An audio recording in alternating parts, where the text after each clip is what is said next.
He said he wanted to kill me and rape me and everything, you know, so I was really scared.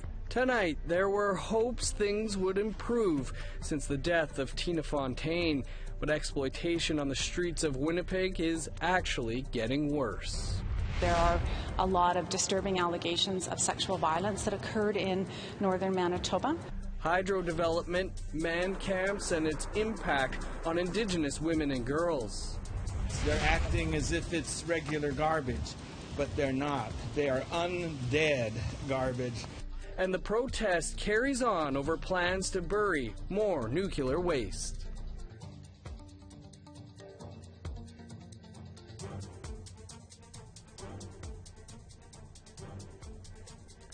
Good evening, welcome to APTN National News. I'm Dennis Ward. Tina Fontaine's death thrust child exploitation into the spotlight in Canada. So what has changed in the years after the Indigenous teen was found dead? As APTN investigates, reporter Martha Troyan finds out not much for the better. She joined the Winnipeg Police Service for an exclusive ride-along with their counter-exploitation and missing persons unit. Tina Fontaine was pulled out of Winnipeg's Red River 4 years ago. She was 15. Her death shocked the country, triggering calls for widespread change. But police and advocates say the exploitation of Indigenous women and girls has only increased. For Donna Thang, a Winnipeg sex trade worker, that's no surprise. I have my daughter that's 15 years old, you know, and she's starting to explore and whatever else, and like, she's a very young, beautiful girl too, just like how Tina was, and she wants, like, in going on the streets and whatever, even walking the streets and whatever else. Guys think, like, you know, things like that they're into, like doing sex trades and whatever else, things like that, and you never know what can happen to these girls nowadays. Yeah. It's like very scary. I'm so scared of my daughter. Sergeant Rick McDougall is with the Winnipeg Police Service's Counter-Exploitation and Missing Persons Unit. Women and girls remain at high risk despite the hard work his unit is doing on the ground. Surprising and disappointing that after Tina Fontaine and the attention that got, that we would have expected and certainly hoped that it would have gone down, that the Indigenous women and girls in the entire country would have been better protected and would have been kept safe, and unfortunately that's not what we're seeing. Some advocates like Bear Clan's James Fable say solutions are possible. Poverty alleviation has to be the main course of action. For all of the societal ills that we're suffering through right now, poverty, the blinding poverty, the rates of poverty, that's the main proponent of all of these things. We have to eliminate that. I mean, if people aren't desperate for money, they're not going to put themselves in these vulnerable positions. Thang is in the sex trade because it's easy money. She's also aware how dangerous the city can be. He turned out to be a creep or whatever. He was like talking all crazy and whatever else, saying that he likes killing people and whatever else, you know, so like he locked me inside his car or whatever, like I couldn't get out, so I was like kicking the door or whatever to the point where I got out, and then I just fell right out or whatever, and the car was driving still, and then he stopped and was chasing me and everything, and I had to run to the nearest house or whatever, and I was banging on the door and stuff like that because he said he wanted to kill me and rape me and everything, you know, so I was really scared and stuff like that. McDougall points out that several agencies in the city now work together after Fontaine's death. Martha Troyan, APTN National News, Winnipeg. And you can read much more on this story at our website. Just go to aptnnews.ca. Manitoba government is calling on the RCMP to investigate shocking allegations made against Manitoba Hydro. This comes after Manitoba's Clean Environment Commission held hearings into development projects in the north. In the report, members of Fox Lake Cree Nation spoke of the sexual abuse of Indigenous women in connection to hydro development projects and the thousands of workers brought into remote northern areas. Here's Brittany Hobson with more. Abuse, racism, loss of land. These are just some of the allegations made in a new report from the Manitoba Clean Environment Commission. In it, members from Fox Lake Cree Nation, near the northern community of Gillam, described years of sexual and physical abuse beginning decades ago. Now the province, who made the report public, are calling for the RCMP to investigate these claims. There are a lot of disturbing allegations of sexual violence that occurred in northern Manitoba. The report looks at the effects of hydroelectric development projects up north. In January, the commission met with 12 members from Fox Lake. They said abuse occurred during developments beginning in 1950 and going until 1980. The arrival of a largely male construction workforce led to the sexual abuse of Indigenous women. People spoke of construction workers getting them inebriated and then taking advantage of them. Approximately 4,000 workers were sent to the area. In transcripts from the hearing, one community member talked about feeling helpless. "I seen a woman getting raped, and I couldn't do a damn thing." Sustainable Development Minister Rochelle Squires says she expects the RCMP to handle the original complaints. There are no statute of limitations on sexual violence. However, some of the physical abuse claims were made against law enforcement. Even the RCMP, the law that was supposed to protect the people of the community, did not do such thing. Marie Henderson shared stories of officers beating her own family members. RCMP say the report is currently under review. The arrival of workers also led to episodes of racism. People recalled incidents where they were called dirty Indians and had stones thrown at them. Fox Lake Chief Walter Spence was unavailable for comment, but said this in a statement. "Our experience is an open wound. The release of the report has triggered many emotions. This affects us all. I would like to think that we are moving forward, but when days like yesterday happen, I wonder if anyone is listening." Manitoba Hydro says they take these allegations very seriously and are cooperating with the RCMP. The company says it isn't aware of any specific incidents related to racism or sexual abuse. It will not be commenting any further, as it is with the RCMP. Brittany Hobson, APTN National News, Winnipeg. Commissioners for the National Inquiry into Missing and Murdered Indigenous Women and Girls say hearings will resume next month. The final 4 public hearings will take place over multiple days. They begin in Iqaluit on September 10th with the focus on colonial violence. The inquiry will then move to Quebec City on the 17th with expert hearings on the criminal justice system. On October 1st, hearings will move to Winnipeg and look at the child welfare system. The final hearing will take place in St. John's beginning October 15th. The focus on sexual exploitation. Joining us now to talk about the upcoming hearings is the Chief Commissioner of the National Inquiry, Marion Buller. Commissioner Buller, thanks for taking some time for us. These final public hearings will focus on colonial violence, the criminal justice system, family and child welfare, and sexual exploitation. Are these some of the main drivers you've been hearing behind violence against Indigenous women and girls? Yes, these are 4 major topics or areas for further investigation based on what we've heard from families and survivors across Canada. In addition, of course, we've already had 5 similar hearings, one on Indigenous laws, one on racism, one on human rights, one on government services, and then a more general policing. So these are areas where we know we have to dig deeper. APTN is reporting today about the exploitation of Indigenous women and girls in Winnipeg, which authorities say has only increased since the death of Tina Fontaine. What do you think it's going to take to stop the exploitation of Indigenous women and girls? Oh, I think it's going to require a major shift in thinking by all Canadians, that this is not just an Indigenous problem or a Winnipeg problem. This is a national problem. And as I've said before, it's a national tragedy. And it just simply has to stop. As you've likely seen, there's also a report out this week in Manitoba by an arms-length government agency that found allegations of rape and sexual assault in Northern First Nations at the time of major hydro developments in the area. The Assembly of Manitoba Chief says it will be forwarding the report. Have commissioners been hearing testimony about the connection between sexual violence and resource development?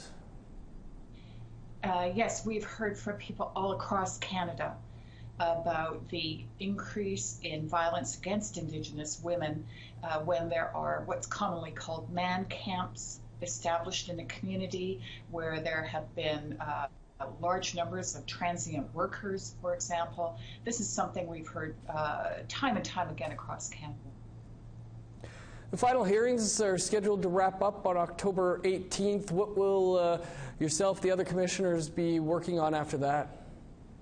After our last hearing, which will be in St. John's, Newfoundland, I'm happy to say, we're going to be hearing what we call closing submissions from parties with standing. So those are organizations, governments who have been following the inquiry, providing evidence, things of that nature. It's time for them to do their wrap-up of what they think we should find in the way of facts and what we should do in the way of recommendations. But after that, it's roll up our sleeves and get really busy with writing. Commissioner, appreciate you taking some time to speak with us today and look forward to the upcoming hearings. Thank you very much. Always a pleasure to talk to APTN. Thank you so much. All of the serious charges are being dropped in one of the most high-profile criminal cases coming from the fight against the Dakota Access Pipeline. Former congressional candidate and Standing Rock lawyer Chase Ironeyes was facing up to 6 years in prison. Ironeyes and dozens of others were arrested on February 1st, 2017. He was charged with inciting a riot and criminal trespass. On Tuesday, Ironeyes was offered a plea deal in exchange for his agreement not to violate any criminal law for 360 days. The state is reducing all charges to a minor misdemeanor. Under the agreement, Ironeyes will walk away without jail time or any risk to his law license. Liberal cabinet ministers are in British Columbia today for a meeting. Awaiting them, more than 100 protesters. That story and more coming up after the break.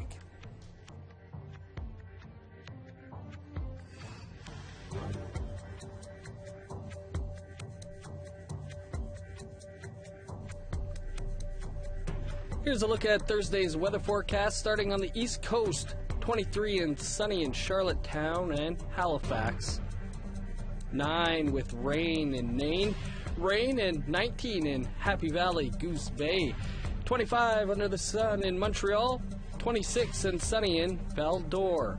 26 and sunny as well in Toronto. 27 for Windsor, Sarnia, and London. In Thunder Bay, 26 under the sun. Rain and 26 in Sioux Lookout. Over to Manitoba, 11 with rain in Puckatawagan. Sunny and 17 for Norway House. 30 with showers in Winnipeg. 30 and sunny in Dauphin. In Saskatchewan, 32 for Regina and Estevan, where rain is expected. 13 under the sun in Uranium City. 12 above for Stony Rapids.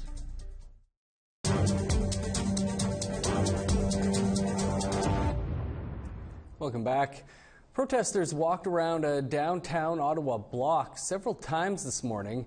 They're concerned about nuclear waste buried near the Ottawa River.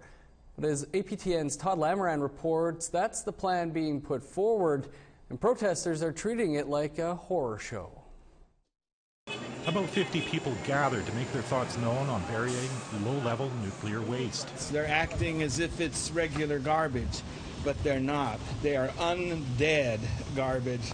These reactors, they are zombies. Pile up the nuclear waste in a giant 5-story high mound of radioactive waste, and we say, no good. Nobody's home. Somebody's got to take charge. The demonstration follows a press conference the day before, where the speaker's opposition to a plan by Canadian Nuclear Laboratories, CNL, was first presented. CNL wants to put irradiated buildings and low-level waste in an underground spot not far from the Ottawa River called Chalk River.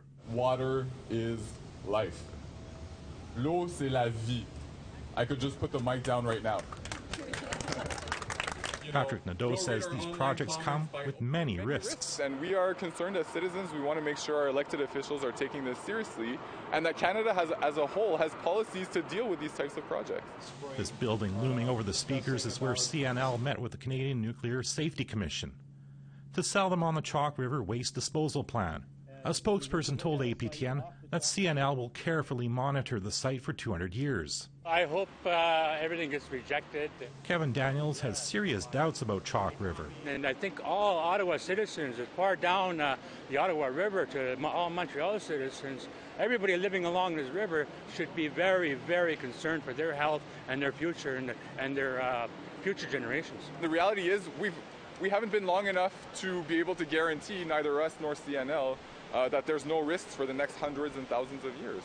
NADOA wants more public consultations and thinks politicians should be more involved in decisions about nuclear waste management. What we're asking to the Minister of the Environment, to the Minister of Natural Resources, and frankly all our elected officials, is that Canada needs a policy to deal with nuclear waste, including non-fuel nuclear waste.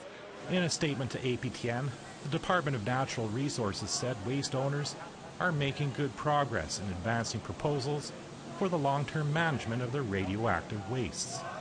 Paul Lamarant, APTN National News, Ottawa. Prime Minister Justin Trudeau is in British Columbia today. He's holding private meetings with his cabinet, but water protectors were also there with a message for the PM. Amber Bernard has more.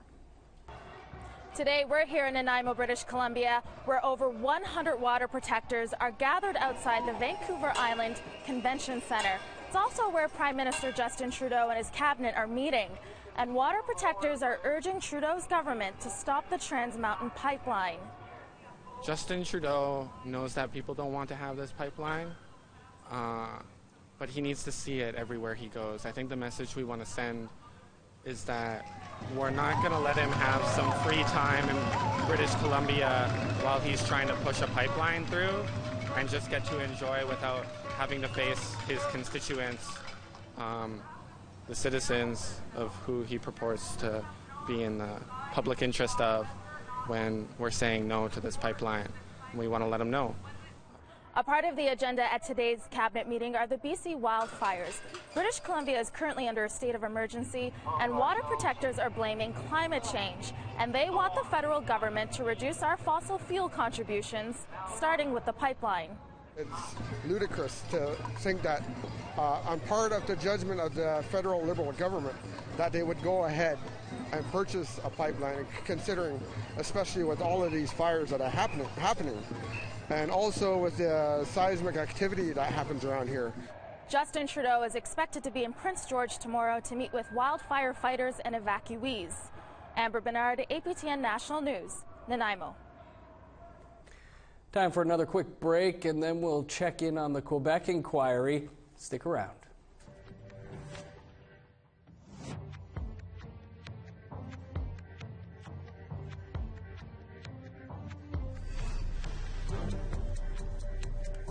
Here's the rest of Thursday's weather forecast. Picking back up in northern Alberta, 13 with rain in High Level, and Fort Chipewyan, rain, and 14 in Fort McMurray.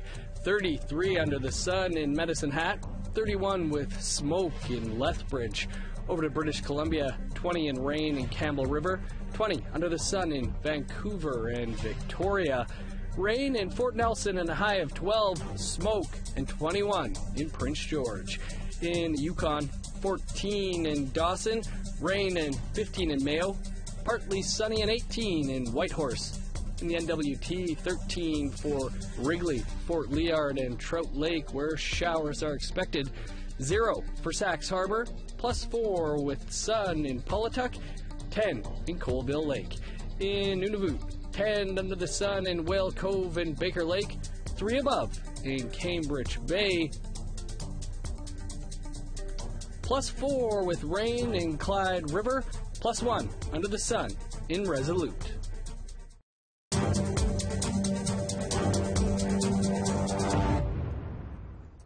Welcome back. The Quebec inquiry is into its 28th week of hearings.